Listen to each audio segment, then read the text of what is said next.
Bien, estimados y estimadas, pues muy buenas noches. La verdad que para la Asociación Ecuatoriana de Auditores Informáticos Forenses es un gusto poder estar compartiendo esta sesión de seminario web el día de hoy con cada uno de ustedes. Pues no, realmente el tema de la auditoría tiene y trasciende siempre pues a muchísimos campos de aplicación y quizás pues este webinar está enfocado mucho a un tema que en los últimos meses, por decirlo así, por el tema de la pandemia, pues ha cobrado gran interés y es el tema de los riesgos, ¿no? Cómo nosotros de alguna manera pues consideramos estos eventos que en el caso de que sucedan pues pueden favorecer o desfavorecer pues la ejecución de proyectos tecnológicos y de eso se trata pues justamente el webinar de hoy como para poder mostrar un poquito ciertas buenas prácticas que las compañías de alguna manera parte del Fortune 500 deberían de conocer o las aplican, perdón, y que las empresas de Ecuador deberían de conocer para poder estar a la vanguardia dentro de estos temas y poder generar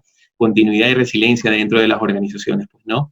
Quien les habla, pues, Alfredo Armijos, soy el speaker invitado el día de hoy, así que con mucho gusto, pues, les doy la cordial bienvenida a todos ustedes y se les agradece también por su asistencia, ¿no? Un poquito, para profundizar un poco mi expertise profesional, pues, también como ustedes soy auditor, yo hace ya 10 años atrás pues tuve la oportunidad de, 9 años en sí con el título de Ingeniero de Auditoría y Control de Gestión.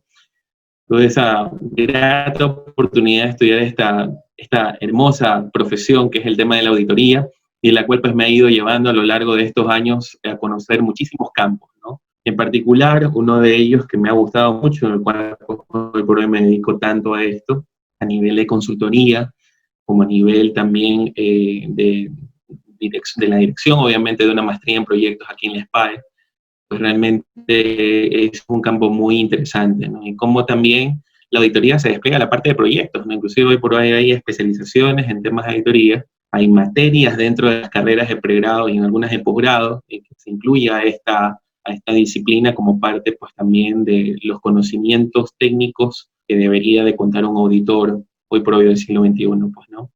En lo personal, pues, yo trabajo a nivel de consultoría en una firma de Estados Unidos llamada Palisade y también, pues, cuento con mi propia empresa que nos dedicamos justamente a brindar asesorías en temas de procesos, proyectos y en particular también de riesgos, que es Aristella Corporation, pues, ¿no? De ahí, pues, a nivel de docencia, he facilitado clases en algunas universidades en los últimos 4 años, tanto a nivel Ecuador como a nivel de Latinoamérica, y también he trabajado, pues, en algunas empresas, tanto a nivel local como en otros países, pues, ¿no?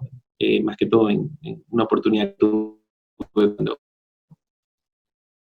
estaba trabajando y estudiando en Europa. Entonces, en lo personal, yo les agradezco muchísimo.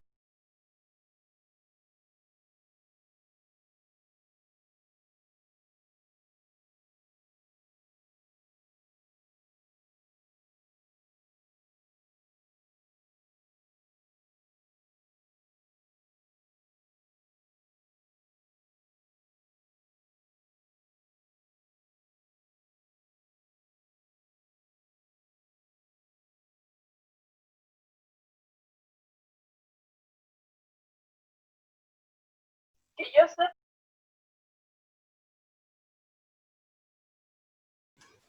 Hola, hola Alfredo, ¿cómo estás? No te escuchamos, no sé si tienes algún problema con el audio.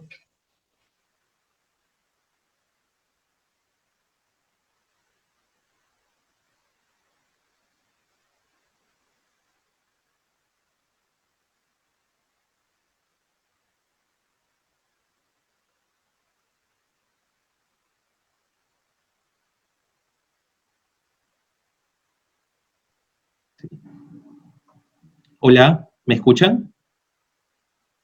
¿Me escuchan? Ahí sí, Alfredo. Sí, ahí se lo escuchamos. Ok, ya, gracias. Sí, les pido disculpas, parece que hubo un problema de audio, así que mil disculpas, ¿no? Lo que un poquito, pues, hace un momento hablaba era el tema profesional y todo, pero bueno, yo creo que ya más que todo nos interesa esta parte, así que si en algún momento, pues, no llegan a escuchar, pues, con mucho gusto me avisan para poder, obviamente, detenerme y ver y resolver el problema lo más pronto posible, ¿no? Pero creería que ya ahorita todos me escuchan, así que no hay ningún inconveniente. Bien, entonces, como les indicaba, esta es la agenda de lo que vamos a ver en este momento. Vamos a introducir un poquito sobre el tema de Palisade, vamos a hablar sobre ciertas prácticas en materia de gestión de riesgos en proyectos. Como les decía, quizás en el argot de un auditor informático hay estos marcos derivados de ISACA, de la misma ISO, ¿verdad? De algunas, de la NEMIS, de algunas organizaciones pues, que realmente difunden buenas prácticas y establecen algunos marcos y estándares como ISO 22301, 27000, ISO 30000, COSO-RM, RIS-IT, que es uno de los estándares que genera ISACA, en fin, pues no. Hay muchísimos en materia de gestión de riesgos alineados a la parte de tecnologías de información y comunicación. Pero lo que les voy a hablar en este webinar quizás pueda ser un poquito diferente y eso lo hace atractivo para ustedes, de que también hay estándares de gestión de riesgos en proyectos y eso es lo que vamos justamente a ahondar. En particular, un área o uno de los procesos que tienen estos elementos que está enfocado al análisis cuantitativo de riesgos en proyectos, que es de los pocos aplicados, pero que realmente aporta muchísimo valor dentro de las organizaciones, pues, ¿no? Y de ahí, pues, con el uso de un software, que yo generalmente, pues, facilito y me permite poder ahondar un poco en la importancia de hacer análisis cuantitativo de riesgos y ver los efectos que tiene el hacerlo convencionalmente, es decir, de forma cualitativa versus de forma cuantitativa, las grandes brechas de diferencias que suelen darse dentro del campo, ¿no? Y finalmente, pues bueno, daremos paso a la parte de preguntas y respuestas, que es en donde voy a ir leyendo pues las inquietudes que ustedes pueden estar haciendo a lo largo del webinar, no hay ningún problema.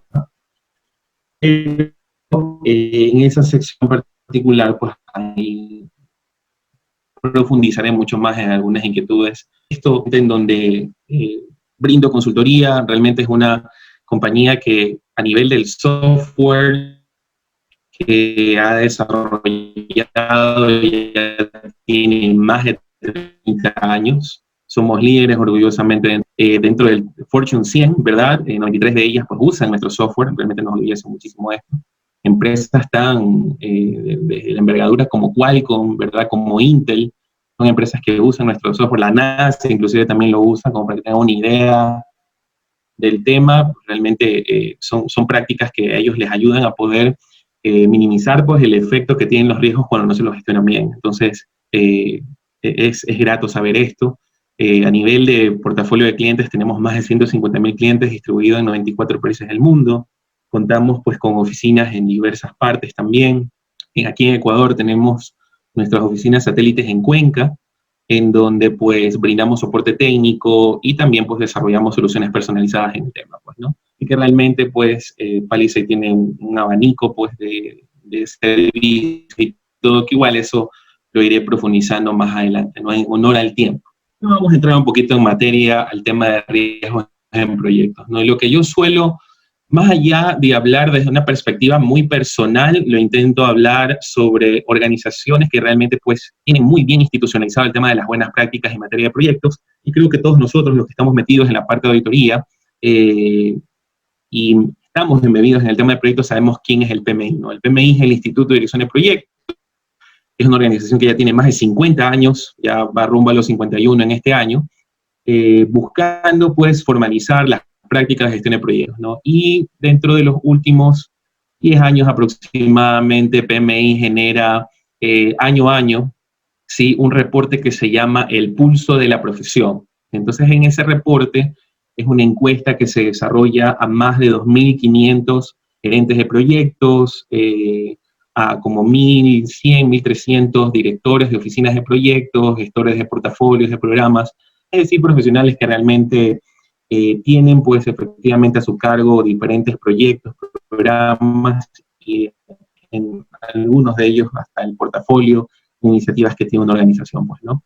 Dentro de este reporte ustedes efectivamente se van a dar cuenta que generan algunas estadísticas interesantes, como por ejemplo, de lo que se pudo ver en el reporte del 2018, de cada 10 proyectos, 5 de ellos aproximadamente pues llegan a exceder el presupuesto original, ¿verdad? A veces en otros, en cambio, prácticamente exceden el tema del tiempo, ¿sí? Y algunos pues realmente ni siquiera llegan a ofrecer la propuesta de valor que originalmente se había planteado, ¿no? Entonces, realmente vemos prácticamente que todo el éxito de un proyecto se debe como lanzar una moneda, ¿no? Es ver y decir, bueno, le apuesto a que me va a ir bien o realmente le apuesto a que me va a ir mal, ¿no? Esa es la realidad, al menos en ese año, ¿no? Quizás estas estadísticas han ido disminuyendo progresivamente, pero igual está como que muy cercano a esos porcentajes, pues, ¿no? Ni se diga a nivel de eso, porque recordemos que cuando un proyecto no termina en tiempo, en costo y en alcance, efectivamente lo que se genera, producto de eso, es dinero adicional, tiempo adicional, esfuerzos adicionales, resultan en desperdicios, ¿no? Y de lo que inclusive algunos otros reportes que amparan a este informe principal te dice que las organizaciones derrochan $1 millón cada 20 segundos. O sea, imagínense la cantidad de dinero que las empresas suelen desperdiciar por una mala gestión de los proyectos. Cuando a estos profesionales les preguntan, bueno, ¿a qué se debe realmente no terminar los proyectos a tiempo, en costo, alcance, y por qué se desperdicia tanto dinero? Hay algunas causas, ¿no? Pero dentro de las top 5 o de las 5 mejores causas en las cuales ellos exponen y dicen por qué no lo hacen, es porque realmente se dan cuenta de que la gestión de riesgos es muy ad hoc o muy empírica. Sí, es decir, a veces muy hecho a la ligera, no se toma el tiempo suficiente. Ustedes dirán, bueno, en marcos predictivos es una cosa, activos es otra cosa, es correcto, ¿verdad? Pero al fin de cuentas no se lo hace de la mejor manera. ¿Ya? A ver, Edith parece que dice que no hay audio. ¿Me escuchan en este momento? Francisco me indica que sí. No sé si a la final el resto podría ayudarme indicándome si me escuchan. Yamilda me indica que sí también. Bárbara me dice que sí, perfecto, así que creo que no hay problema en el audio, ¿no? Igual, cualquier novedad, pues me avisan con mucho gusto para poder detener. Entonces, como les indicaba, pues prácticamente hay una oportunidad de mejora interesante, pues, ¿no? Y más que todo, un cambio cultural que realmente se debe hacer de por medio dentro efectivamente de la gestión de los proyectos. Y hoy por hoy, creo que todos ustedes efectivamente han vivido los estragos de un evento que yo lo suelo llamar igual, más que yo personalmente la teoría de los cines negros lo llama así, ¿no? Un evento que realmente era improbable, inimaginable que nosotros hubiéramos pensado que hubiera pasado, pero el impacto devastador tenido a nivel mundial, o sea, ni siquiera en un país o en una empresa, sino en todas las empresas, en todos los países del mundo, como es el tema justamente del COVID-19, ¿no? Entonces ahí a veces pues llegamos hasta inclusive dentro de nuestros registros de riesgos a menoscabar este tipo de casos o de hechos, con la realidad pues a veces son elementos que deberíamos incluirlos dentro de nuestros análisis y profundizar muy bien en estos sentidos, ¿no? Vanessa me dice que se fue el audio. ¿Sí me escuchan, por favor? Qué pena que lamentablemente no se escucha o se pierde el audio de vez en cuando, pero estoy haciendo ahorita todo lo posible para que se escuche. ¿Cómo estás, Alfredo? Me indican que sí, perfecto. Okay. Te cuento que Entonces, sí te escuchamos, Alfredo. Voy a más a la pantalla del laptop, no hay ningún problema. Muy bien. No, pero sí te escuchamos. ¿No? Como ustedes conocen, pues tradicionalmente en la gestión de proyectos teníamos una tripleta, ¿no? En donde te decía, usualmente esto ya data de los 70, 80, que un proyecto pues tenía 3 directrices importantes que considerar: el alcance, el tiempo y el costo. Esto efectivamente ahora ya ha evolucionado a algo que conocemos como el diamante de las restricciones en los proyectos, en donde no solo vamos a ver el alcance, el tiempo y el costo, sino que realmente vamos a analizar temas de calidad, vamos a analizar el tema de interesados, que es muy importante, vamos a analizar el tema de recursos, el tema de comunicaciones también que va de la mano con esto, adquisiciones, pero un elemento importante también dentro de la gestión de los proyectos es el tema de los riesgos. Entonces, una de las cosas que usualmente pues en los proyectos, como decimos, pues con suerte llegamos al análisis cualitativo, pues, ¿no? Quizás el propósito del webinar de hoy es un poquito ir más allá de ese tema, que es lo que vamos a discutir dentro de poco. Y lo alineamos a lo suelo decir con mis alumnos, la Biblia del gerente de proyectos, que es el Penbook, ¿verdad? En materia de riesgos, pues tenemos 7 procesos bien marcados dentro de la gestión, ¿no? Dentro de estos 7, prácticamente podemos decir que 5 de ellos están en planificación, 1 está en ejecución y 1 está en control. Y para poder llegar justamente al tema que vamos a abordar, pues realmente uno debe desarrollar una estrategia de riesgos, y esa estrategia te va a permitir identificar a estas amenazas y oportunidades que pueden impactar tu proyecto. Lo básico que te dice el PMI es, bueno, sabes que haz un análisis cualitativo de riesgos, estima la probabilidad, estima el impacto, puedes hacer aplicación de escalas cualitativas, alto, medio, bajo, el impacto probablemente también, alto, medio, bajo, utilizar mapas de calor, matrices de riesgo, en fin, pues no toda esa batería de conocimientos y tecnologías que realmente pues pueden suscitarse dentro de la gestión de los riesgos como tal, pues, ¿no? Pero dentro de estas prácticas, adicional pues a otros procesos que existen de planificación de respuestas, implementación de respuestas y monitoreo, hay un proceso que el PMBOK claramente lo define que es un proceso opcional, o sea, que es una práctica opcional. Yo les podría decir que efectivamente, a ver, dice Francisco que en estos momentos no se escucha. A ver, hola, ¿me escuchan? ¿Me escuchan? ¿Sí? Chuta. Bueno, Mayra me dice que sí, y Yamila que sí. Bueno, sí, la verdad lamento, puede ser la conexión o algo, así que mil disculpas, pero bueno, no hay inconveniente. Entonces, igual sepan que esta parte está siendo grabada, así que no hay inconveniente, se lo puede ver, ¿no? Entonces, como les decía, la parte de análisis cuantitativo de riesgos tiene una característica especial, que si bien es cierto no es obligatorio, lo dicta como algo opcional, pero a veces en algunas organizaciones o en algunas industrias realmente resulta imperante hacerlo.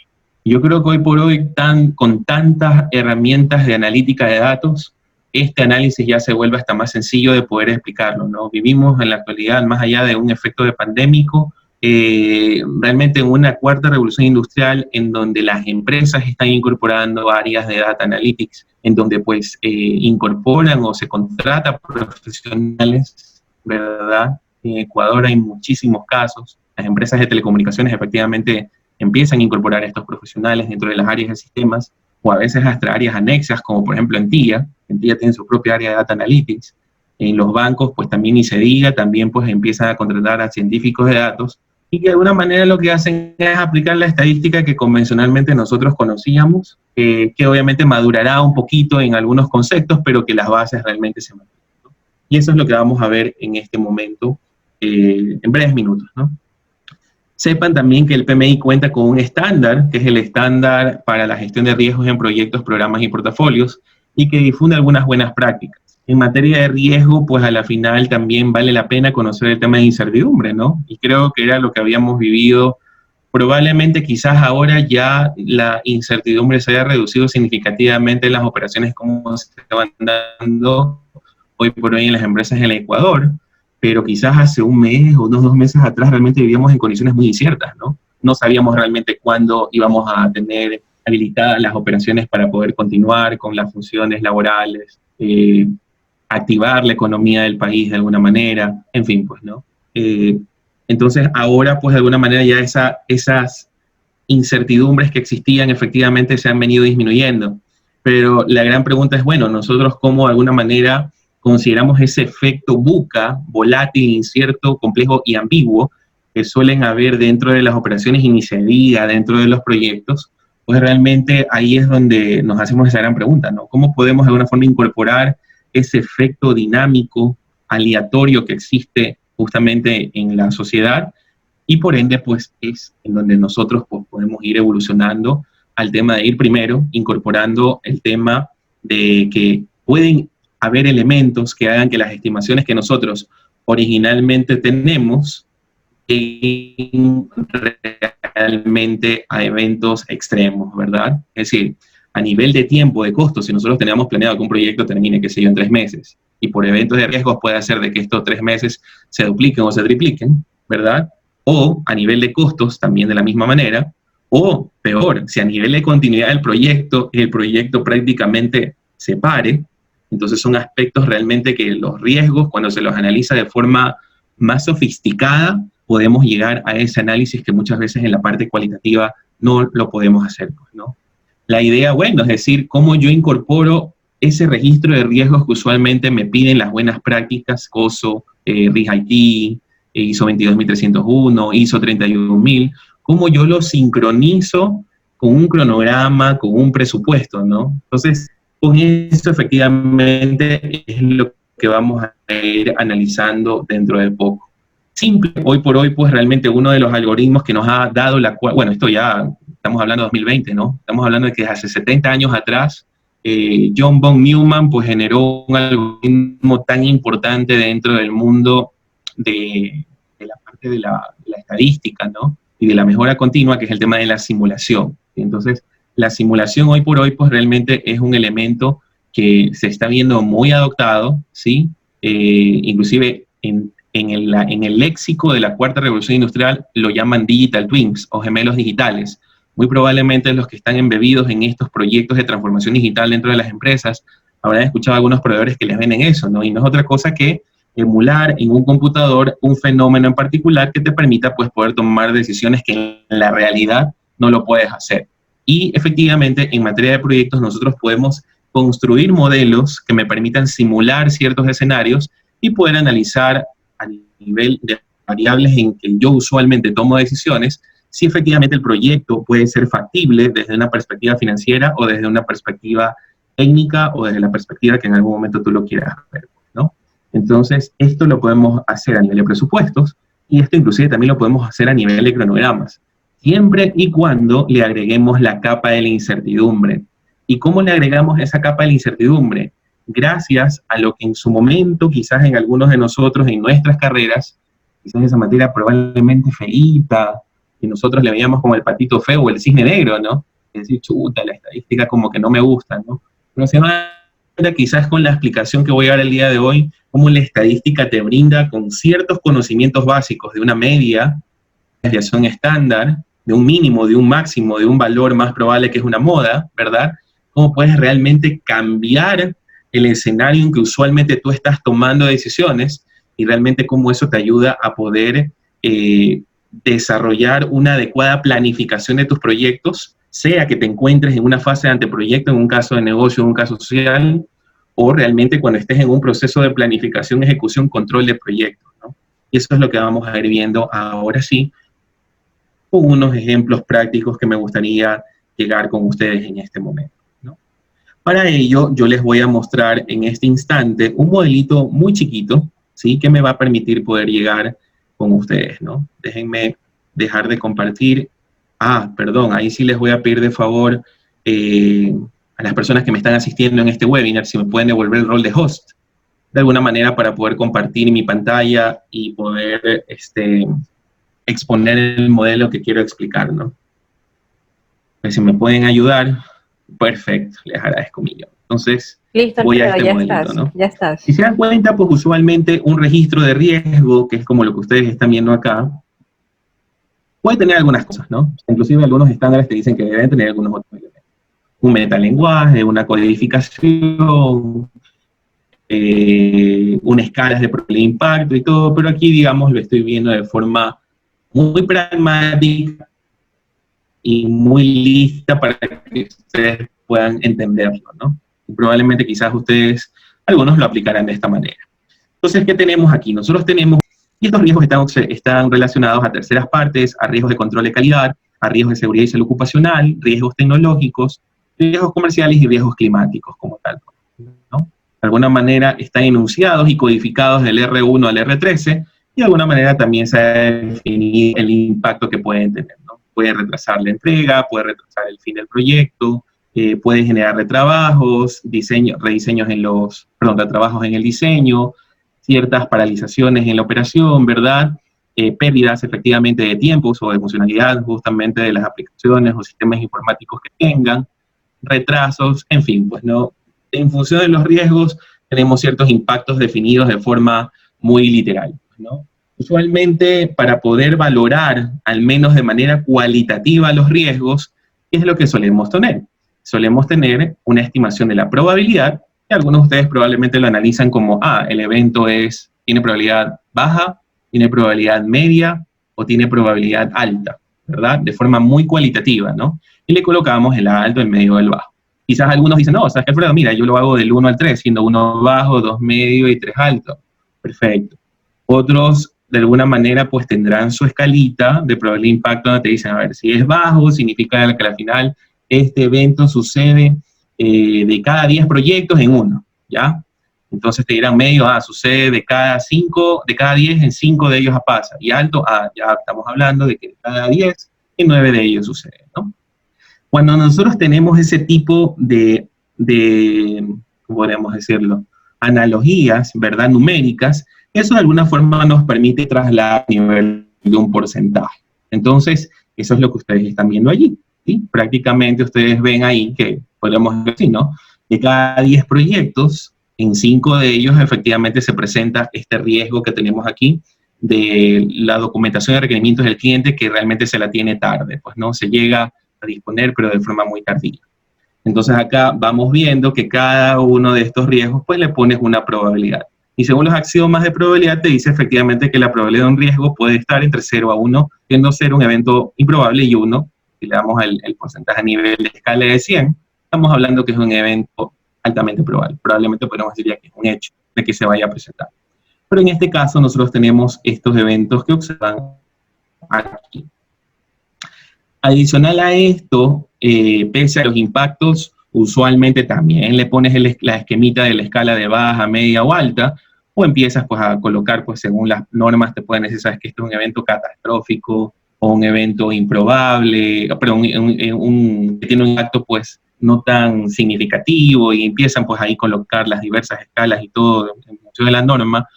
Algunas compañías, en cambio, se toman también un poquito la molestia de estimar, bueno, esto a nivel de dinero, a nivel de tiempo, o a nivel, algunos ya les voy a mostrar un registro de riesgos, quizás apegado más a la parte tecnológica, en donde lo ven a nivel de registros, a nivel de la información, el impacto que se tendría en pérdidas de registros de información, pues también es una variable que se lo puedan manejar de forma cuantitativa, tal como lo ven ahí. En este caso estamos hablando de costos. Entonces, son estimaciones que probablemente se han obtenido en función de los eventos que fueron en su momento riesgos y que sucedieron, y cuando sucedieron realmente generaron este impacto adicional dentro de los proyectos, ¿no? Entonces, efectivamente, tenemos, por ejemplo, este riesgo 1, que tendría, en el caso de que este riesgo suceda, un impacto mínimo de 2.000, un impacto muy probable de 4.500 y un máximo impacto que hemos visto históricamente de $10.000, ¿verdad? ¿Qué nos dice finalmente la teoría de riesgos? La teoría de riesgos nos dice que la probabilidad, solamente para colocarlo dentro de esta ecuación universal que hemos venido utilizando desde hace muchísimos años, ¿verdad? Podríamos decir prácticamente que el riesgo, o hablando en términos de severidad, voy a colocar aquí, ¿no? Severidad del riesgo, esto es igual a la probabilidad por el impacto, ¿no? Esa ecuación creo que todos nosotros en pregrado, en el cursito de auditoría informática que recibimos, pues nos tuvieron que haber enseñado, ¿verdad? Una ecuación muy conocida, ¿no? Entonces, ¿qué es lo que finalmente hacemos? Simplemente es lo que ven en esta columnita, que es el producto de la probabilidad por el impacto. En este caso, para efectos simples, nosotros estamos tomando el valor central, que puede ser o bien el valor más probable, que usualmente las empresas suelen conocerlo como moda, y lo toman para hacer el cálculo de la severidad desde una perspectiva cualitativa. Esto quiero que lo tengan súper claro, porque la gente a veces cuando ve que esto es número, dice, ah, no, pero eso es cuantitativo, porque eso es porcentaje y eso es dinero. Pero no, ya se van a dar cuenta lo que es cuantitativo. Ya lo vamos a ver dentro de poquito.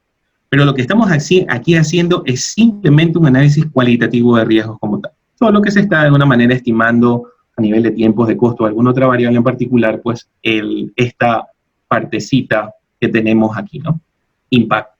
Entonces, en función de eso, pues, lo que se hace es tomar esto, multiplicar por el valor más probable.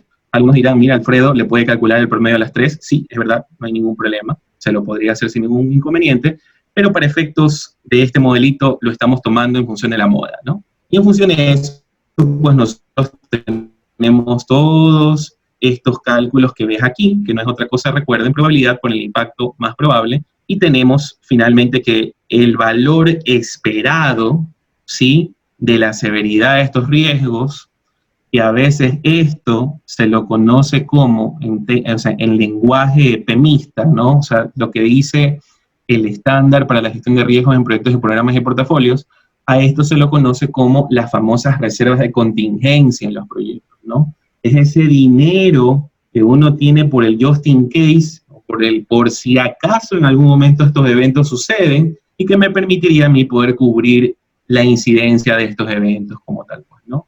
Es el elemento de la línea base, el costo del proyecto que debemos de considerar.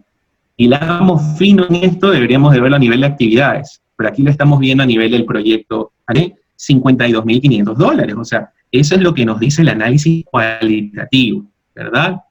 Pregunta en la práctica profesional, ¿realmente vamos a gastar $52.500? Puede que sí, como puede que no. Y ahí es donde va esa gran incógnita que nace cuando solo nos quedamos hasta aquí dentro de nuestros análisis. Y esa incógnita es, bueno, ¿cuál es la probabilidad de que yo realmente este dinero que estoy reservando dentro de mi proyecto me alcance como para poder cubrir esos riesgos que están allí? O finalmente, ¿cuál es la probabilidad de que el dinero no me alcance? Entonces, cuando yo solo me quedo hasta acá, llegar a aterrizar esas preguntas, o más aún, otras preguntas clásicas que suelen darse en proyectos es, bueno, ¿cuál es la probabilidad de que el proyecto termine en tiempo y en costo? Es decir, que no exceda el presupuesto, que no exceda el cronograma.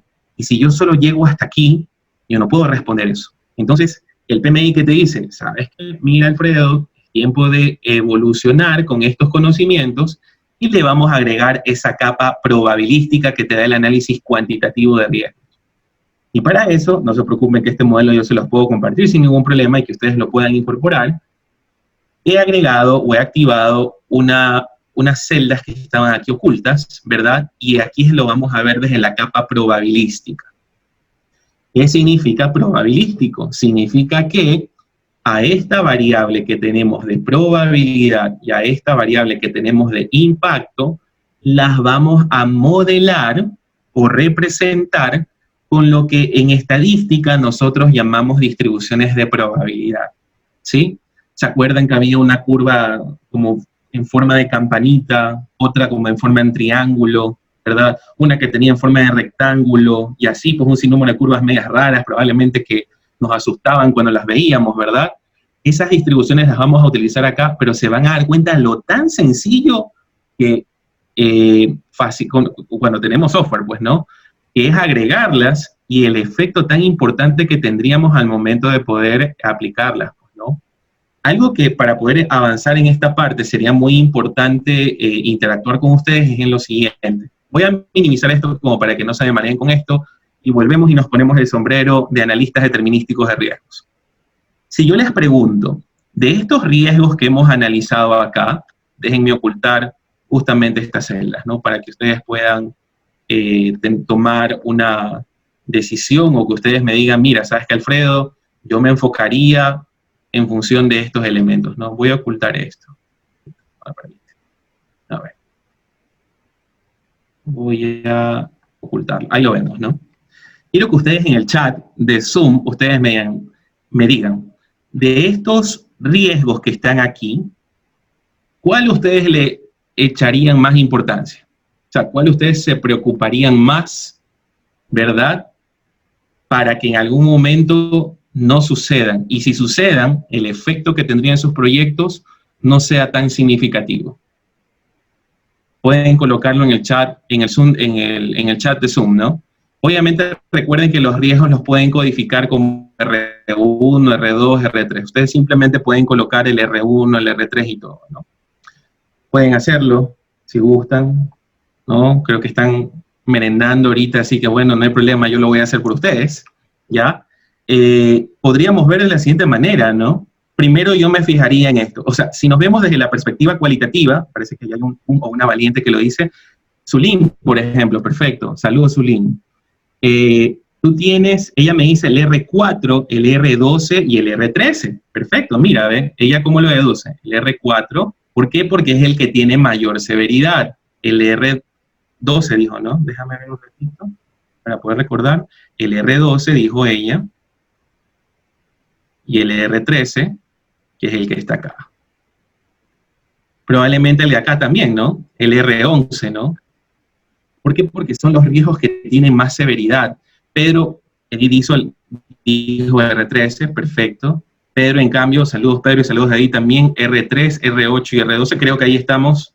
R8, por ejemplo, dice Pedro, perfecto, dale, no hay problema. Pero si se dan cuenta, eso es lo que quiero llegar en la audiencia, es que miren cómo opina cada uno de ellos. Y esa es una de las desventajas del análisis cualitativo. Queda en su subjetividad. Por ejemplo, Pedro puede haber dicho, ¿sabes qué? R8 es severidad de $2. Pero si tecnológicamente hablando, toda la infraestructura de mi empresa, los datos que yo he utilizado históricos o por juicio de expertos, me da una severidad baja, no obstante, para mí, como gestor de riesgos en ese proyecto, puede que realmente sea un riesgo importante. Pero ahí va el tema, queda en la percepción o en la, así lo llaman pues técnicamente los psicólogos, ¿no? Queda en el sesgo cognitivo del gerente de proyectos de poder decir, mira, este es el riesgo que creería yo que más impactaría. Pero nos quedamos con esa selección y ya vamos a ver si realmente cuando migramos al análisis cuantitativo, esa selección fue la correcta o no fue la correcta, ¿sí? Y ahora sí me voy a la cancha de lo cuantitativo. Lo cuantitativo, ¿qué te dice? Muy bien. Primero lo primero. Cuando intentamos modelar la probabilidad, y bueno, si me permiten devolver las columnas que había ocultado solo para efectos de que puedan opinar y no marearse con tanto número, ¿verdad? Que es lo que está acá. Si ustedes observan aquí, ¿verdad? La probabilidad únicamente le pusimos un porcentaje, ¿ya? Pero cuando intentamos modelar, estadísticamente hablando, la probabilidad, nosotros tenemos que ir a una serie de distribuciones, en este momento lo voy a mostrar con un software que se llama el @risk, que son las famosas distribuciones discretas, ¿sí? Las distribuciones discretas, que usualmente te lo enseñan en estadística 1 o estadística descriptiva, son las que observas acá, ¿sí? Muy probablemente recordarán a la Bernoulli, la binomial, la geométrica, pueden que las recuerden, pueden que ya no, tantos años que pudieron haber visto esto, ¿verdad?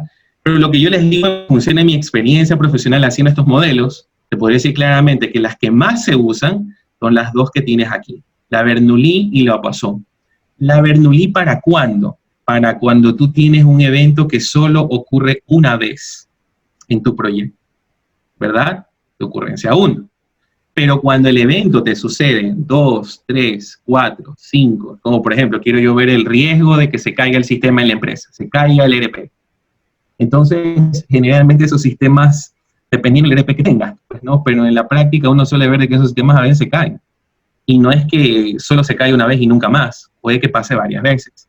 Entonces, cuando tú tienes un riesgo que puede estar sucediendo o suscitándose varias veces, o bueno, ya el riesgo se convierte en un incidente, ¿no? Y es algo que se presenta varias veces, o puede presentarse varias veces, esa sería la pregunta, podríamos utilizar una distribución que en este caso es la Poisson, ¿sí? Lo que les voy a mostrar en este momento únicamente es, o aquí vemos claramente que son riesgos que se están basando en el supuesto de que suceden una sola ocasión. Y al suceder una sola ocasión, dentro de estas distribuciones de probabilidad, hay una que se llama efectivamente la Bernoulli. Y como ustedes pueden ver, cuando queremos representarla gráficamente, podemos ver que hay una barrita, voy a hacerla más grande, ¿no?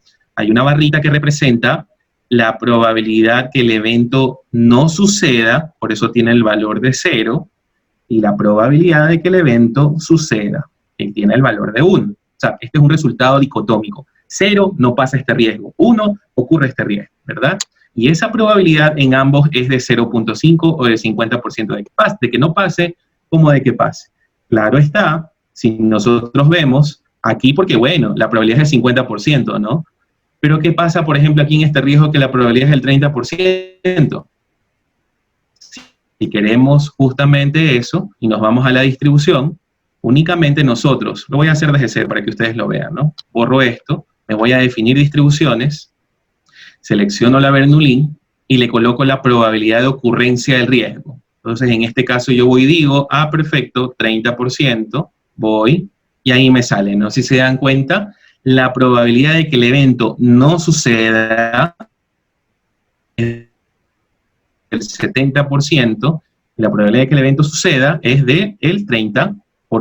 Miren que no se necesita ser el experto en estadística para poder hacer esta parte de acá, y lo que le hemos hecho es agregar efectivamente esa incertidumbre, ¿verdad? A esta variable que es la probabilidad. Miren qué pasa si yo hago estos o activo estos daditos, ¿no? Voy a activar este iconito que está acá, ¿sí? Bueno, ahorita quizás se me demora porque tengo un modelo grande esperando a mostrarse por ustedes, ¿no? Pero van a darse cuenta que dinámicamente cuando nosotros cambiamos los dados o activamos esto, se va a poder ver el efecto aleatorio que tienen efectivamente al agregarse las distribuciones de probabilidad. Lo voy a cerrar rápidamente como para poder mostrar eso y que realmente tenga el efecto que quisiera llegar con ustedes, ¿no? Permítanme un ratito y para que ustedes lo vean. Voy a cerrar el modelo grande que tengo y voy a mostrar el modelito chiquito que estamos viendo. Entonces, ahora sí. Permítanme cerrar esto y ahora sí creo que lo van a poder ver sin ningún problema. A ver. Entonces ahí estamos, ¿no? Si yo activo los dados, ahora sí, y miren, yo empiezo a aplastar F9 dentro de mi máquina, ¿sí ven que empieza a cambiar las cosas? Y esto sucede, voy a permitir a una persona, perdón, ahora sí, eso sucede, significa porque le hemos agregado el efecto probabilístico de los temas, ¿no? Que es lo que ustedes ven acá. Entonces, cada vez que nosotros agregamos un F9 es como un escenario diferente, ¿sí? Entonces, digamos, en este escenario puede pasar de que todos de los 13 riesgos, pues el riesgo 1, el riesgo 4 y nada más. Si yo aplasto F9 nuevamente, aquí en este caso, bueno, suerte, ¿no? No pasó ningún riesgo, afortunadamente. Pero nosotros sabemos que pues en la práctica no necesariamente es así, ¿no? Entonces, se van dando cuenta, aquí cada vez que yo digito un F9, es un escenario diferente. Esto a nivel de la probabilidad. Si yo lo quiero analizar a nivel del impacto, en este caso, aquí yo decimos, bueno, ¿sabes qué? Para mí no es tan suficiente solo coger un valor, sino que yo puedo también sacarle provecho a tomar el valor mínimo de impacto que tienen costos de este riesgo, el más probable y el máximo. Y para ello, ¿qué es lo que hago? Simplemente cojo, me voy ahora al mundo de las variables continuas, porque recuerden que cuando medimos impacto en términos de tiempo, en términos de costo o en alguna otra variable, ¿verdad? Siempre se lo mide desde la familia de las variables aleatorias continuas. Y hay funciones de distribución de probabilidad que efectivamente reciben esos tres parámetros clásicos de un mínimo impacto, de un valor más probable de ese impacto y de un máximo. Una de esas distribuciones, efectivamente, que tiene tres parámetros, es la distribución PERT. E inclusive, si lo vemos a nivel de los estándares de proyectos, ¿verdad? El estándar de riesgos te recomienda que uses esta distribución cuando tienes tres valores, pues no únicamente. Y son los tres que están acá, si se dan cuenta, el valor mínimo, el más probable y el máximo.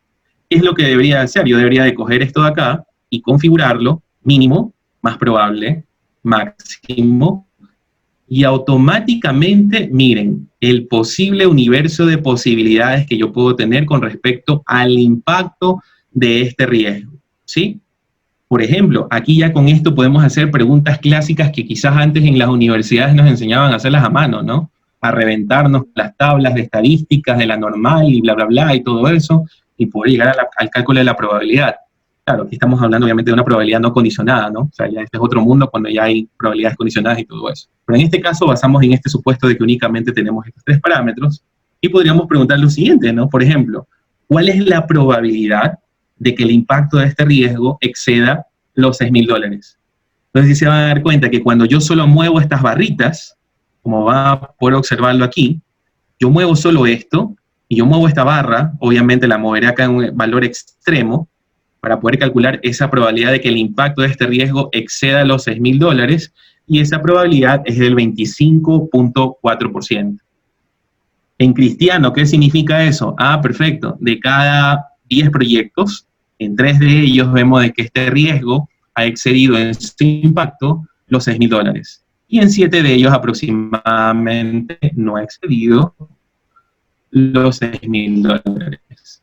Recordemos algo quizás de intervalos o de confianza, ¿no? A veces la gente o los gerentes te dicen, ¿sabes qué? Dame un nivel de certeza de tus estimaciones sobre el impacto que tendría este riesgo. Ah, perfecto, entonces podemos decir, mira, él me dice a un 95% de confianza o de certeza. A ver, le ponemos el 95%.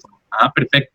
Entonces, si yo quiero darle un intervalo de confianza a mi project manager, siendo yo pues el analista de riesgo o el risk manager de función de la estructura que tenga mi proyecto, yo podría decir, perfecto, a este impacto de este riesgo podría encontrarse entre los 2.578 y $8.040 como tal. Entonces, si se dan cuenta, con 3 valores que prácticamente a veces dentro de nuestras bases de datos las migramos a un Excel o hacemos un query en SQL o en el sistema que tú utilices para poder hacer estadística y todo lo demás, y obtienes el valor mínimo, el más probable y el máximo, mira lo que puedes hacer, ¿no? Y no necesitas ser un experto. O sea, eso es lo que quiero llegar un poco en esta audiencia. Ahora, lo bonito de esto es que cuando nosotros, esto que hemos estado haciendo, lo hacemos para cada uno de estos riesgos que tú ves acá, y hacemos el mismo análisis que teníamos hace un momento en la parte determinística, ¿no? El producto entre la probabilidad por el impacto era la severidad en términos determinísticos. Probabilísticamente hablando, lo tenemos acá, ¿sí? Lo que estamos haciendo en este momento es, en cambio, multiplicar la celdita en donde está la distribución de probabilidad de la variable de probabilidad y la celdita en donde está la función de distribución de probabilidad para modelar el impacto tomando en cuenta esos 3 valores. Entonces, en este caso, si es que nosotros multiplicamos 5.000 por 1, nos da 5.000. Aquí en este caso en particular todo da 0. ¿Por qué? Porque evidentemente el riesgo no está sucediendo.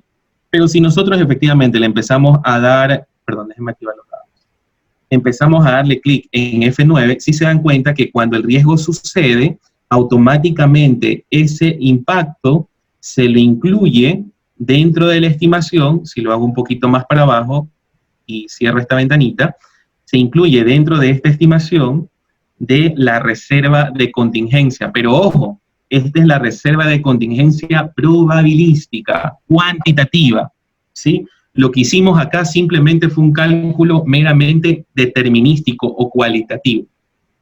Pero en cambio acá sí se dan cuenta que a veces ese dinero que nosotros decíamos, es suficiente, 52.500, no necesariamente va a ser así.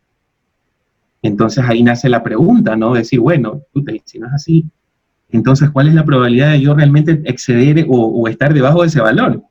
Y ahí es donde, cuando nosotros hemos hecho esto, créanme, estimados y estimadas, que lo que hemos hecho es un modelo de simulación súper sencillo, en donde tenemos variables de entradas que son la probabilidad del impacto, y las variables de salidas, que en este caso es la reserva de contingencia expresada como el producto entre la probabilidad del impacto, ¿verdad?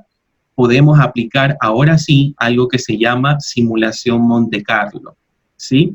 Ese gran algoritmo que en algunas instituciones nos han enseñado, efectivamente nos permite poder hacer cosas como las que vamos a ver a continuación.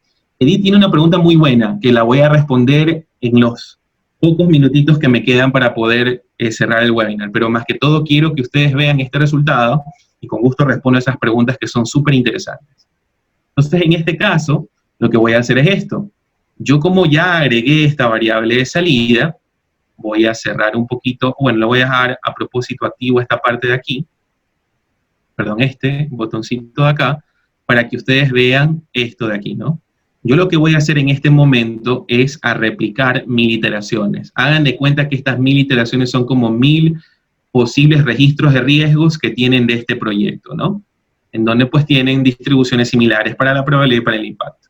Entonces, ¿qué es lo que hago? Yo voy a coger y voy a iniciar la simulación, y ustedes se van a percatar que automáticamente ese valor que era antes un valor estático de $52.500, ahora miren a ese universo de posibles valores que pueden tener de reservas de contingencia en su proyecto. Ese es el poder, efectivamente, de agregar esa capa probabilística en muchos modelos, como el que estamos viendo aquí, un modelo sumamente sencillo para un proyecto, ¿verdad? A veces realmente no lo incluimos y por ende, pues que a veces nos quedamos cortos en nuestros proyectos y automáticamente formamos parte de las estadísticas del PMI, terminamos fuera de tiempo, fuera del costo y no entregamos el alcance que realmente debemos entregar en nuestros proyectos. Si se dan cuenta, ¿no? Miren todo esto, lo que puede llegar a pasar. Miren que en ocasiones cuando todos estos riesgos llegan a suceder, podemos llegar a estimar una reserva de contingencia de $300.000. Estamos hablando que es 6 veces el valor de lo que habíamos estimado originalmente, ¿no? Entonces, en este caso, prácticamente, bueno, aquí ya se ejecutó esta parte de acá. Sí, claro, aquí en este caso no hemos visto nada de qué pasa cuando yo tomo controles, que eso también pues me lo dice el Instituto de Inteligencia, te dice también eso, ¿no? Que los objetivos están asociados a los riesgos y para poder mitigar a esos riesgos se necesitan incorporar controles. Entonces aquí estamos viendo únicamente el escenario de que no se ven afectados. Pero en este caso, ya que estamos viendo que está finalizando el cálculo, voy a acelerarlo un poquito más para que podamos continuar con esta última parte que quisiera explicarles, ¿sí? Y de esa manera ya lo podríamos ver. Entonces esperemos un ratito los resultados que ya se están terminando y de esa manera tendríamos esto, ¿no? Entonces, perfecto. Entonces, miren, la probabilidad que nosotros teníamos, vamos a hacer primero el cálculo para ver si esto fue suficiente o no, 52.500. Si yo muevo esta barrita de 52.500 acá, le voy a colocar el valor aquí, 52.500, ¿no? Eso fue lo que técnicamente estimamos, ¿no? ¿Cuál es la probabilidad de exceder eso? Miren esa probabilidad bonita, del 46%. O sea, prácticamente es alto. O sea, quizás a la final el dinero que hemos estimado no es suficiente para poder cubrir eso de allí, ¿sí? Si quisiéramos tener un intervalo de confianza en un 90%, podríamos ver de que realmente, bueno, a veces pasa de que esto puede ser cero cuando ningún riesgo sucede, y por lo tanto se está representando esto, ¿no? Pero podríamos ver efectivamente que si nosotros aquí aplicamos un concepto de valor en riesgo, como el percentil 5, ¿verdad? Podríamos decir claramente que el riesgo o el valor efectivamente de poder cubrir con un error del 5% de reserva de contingencia debería ser de los $158.291, ¿sí? O sea, aquí la pregunta es, ¿qué valor coloco? ¿52.500 o el valor que está ahí? Si están aplicando esto, debería ser el valor que estamos observando acá, ¿no? Eso a nivel de reservas de contingencia. Ahora bien, vamos a nivel de prioridades. ¿Se acuerdan que algunos de los colegas habían dicho que a los riesgos que le daban más peso, déjenme hacerlo más chiquitito, ¿no? Para que lo vean. A los riesgos que le daban más peso, ¿cuáles eran? Era al R4, al R9, R8, perdón, al R11, R12 y R13, ¿no? Bien, enhorabuena a los que le pegaron al R13. El R13 realmente, si ven acá, en este tornado, es uno de los riesgos que mayor incidencia tiene dentro de la estimación de las reservas de contingencia de este proyecto. El R11 ni se diga, ¿no? También la tiene. El R4, el R12. Y de ahí vienen otros riesgos que probablemente ustedes en su mente quizás los seleccionaron, pero el análisis cuantitativo, te brinda otras facetas interesantes para esto, ¿no? Entonces, esto que ven acá es un análisis de sensibilidad y parte de la simulación que se hace, o de los análisis que se hacen en simulación, es justamente aplicar estas herramientas, ¿no? Que lo que están viendo es un diagrama de tornado. También hay algunos diagramas de araña que son algunas gráficas interesantes que te permiten de alguna manera también ir relacionando pues a un cierto nivel de, por ejemplo, digamos, ¿qué pasaría si yo estoy intentando estimar una reserva de contingencia de $100.000? ¿Cuáles son los riesgos a cuales yo debería de ponerle mayor prioridad? Entonces, ¿qué es lo que hacen? Trazan como una recta imaginaria y estaríamos viendo que el R13, el R4, el R11 y el R12 son aquellos riesgos efectivamente que uno debería de priorizarlos y de poder establecer respuestas a estos riesgos para que efectivamente podamos o bien minimizar su probabilidad de impacto, que sería una acción de mitigación, o poder evitarlos en el caso de que realmente sea una de las alternativas más convenientes para que el proyecto pueda tener su continuidad respectiva, ¿no? Entonces, un poquito, esto era lo que yo quería exponerles en honor al tiempo, porque ya solo me quedan unos 3 minutitos. Voy a dejar abierta la pantalla o la sección de preguntas para poder responder a algunas inquietudes que algunos colegas han planteado dentro del webinar de hoy. Entonces, ahí está Edith, por ejemplo, dice, ¿cómo sé cuál es la probabilidad que debo seleccionar? Entendería, Edith, que es a la distribución de probabilidad que deberías de seleccionar, ¿verdad? Mira, yo te puedo decir lo siguiente, todo depende de la información que tú dispongas, ¿sí? Si tú no tienes registro histórico de los riesgos, prácticamente te va a tocar aplicar la de un juicio de experto. ¿Qué significa eso? que tú vas a acudir a las distribuciones de probabilidad comúnmente adoptadas para poder modelar probabilidad o para modelar el impacto. Yo te diría, es fácil poder, al momento de que estás levantando esta información, poder preguntarle a una persona, bueno, ¿cuál es el valor mínimo? ¿Cuánto mínimo hemos gastado? ¿Qué tipo de riesgos han sucedido? ¿Cuánto es el valor máximo de lo que hemos gastado? Si tú tienes esos dos valores, tú tranquilamente para modelar el impacto podrías utilizar, lo voy a escribir en el chat, una distribución uniforme, ¿sí? Un rectangulito, lo voy a mostrar rápidamente, ¿no? Entonces, si yo me voy acá, perdón, que creo que ahora sí, el control Z así, parece que sí, parece que se me cerró.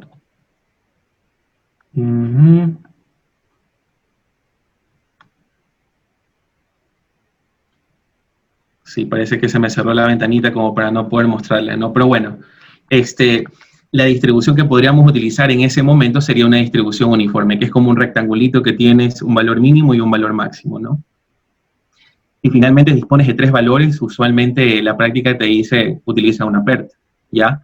No obstante, aquí va también un tema muy bueno. ¿Qué pasa cuando tú tienes datos históricos? Cuando tú tienes datos históricos como el que estamos viendo acá, tú puedes aplicar, déjenme cerrar rápidamente para poder mostrarles eso de forma muy rápida, ¿no? Y que puedan verlo sin ningún problema. Cuando nosotros, en cambio, disponemos de data histórica como lo que estamos viendo allí, nosotros podemos aplicar algunos otros algoritmos interesantes, ¿no? Ya les voy a abrir nuevamente el archivo y vamos a abrir nuevamente el modelito. Y ahí es donde lo que también en su momento pues veíamos en estadísticas, que son pruebas de bondad de ajuste, podríamos aplicar esos conceptos para que programas como estos nos digan, bueno, en función de la data histórica que tú tienes, cuál podría ser la mejor distribución de probabilidad. Pero vuelvo e insisto, esto sucede cuando tú tienes data histórica dentro de tu análisis. Cuando no tienes data histórica, vas a tener que efectivamente coger la mejor distribución que puedes, pues de alguna manera, encontrar en bases comerciales, en asociaciones, ¿verdad? En papers, ¿verdad? Que te pueden de alguna manera ayudar a incorporar, ¿no? Usualmente dentro de la práctica, pues las que suelen adoptarse, como te digo, son las de 3 valores. La PERT, la triangular, ¿verdad? Pero cuando no tienes, obviamente, un valor muy frecuente, sino que solo dispones de los valores extremos como un mínimo o un máximo, pues una distribución uniforme puede ser. O un promedio, puede ser la normal también, ¿no? Entonces, en función de esto, aquí vamos a ver esta última parte, cuando yo cojo estos valores históricos, en el caso de que los tenga, y yo me voy a esta sección que es de ajustar los valores históricos a una distribución de probabilidad existente, miren, yo cuando dispongo de datos, puedo prácticamente, con un par de clics, como ustedes pudieron ver, y él automáticamente me puede decir, ah, mira, ¿sabes qué? La mejor distribución para poder modelar el impacto de ese riesgo es la normal. Y tú tienes prácticamente una distribución ya basado no solo en la parte de experiencia personal, sino que ya tienes una técnica estadística que te ampara, como el criterio de Akaike, que es el que ven aquí. Hay algunos otros criterios, pero por default el que está ahí es el de Akaike. Y te dice, mira, ¿sabes qué? El valor o la distribución de probabilidad más adecuada para modelar, según los datos históricos, este riesgo o su impacto sería la normal.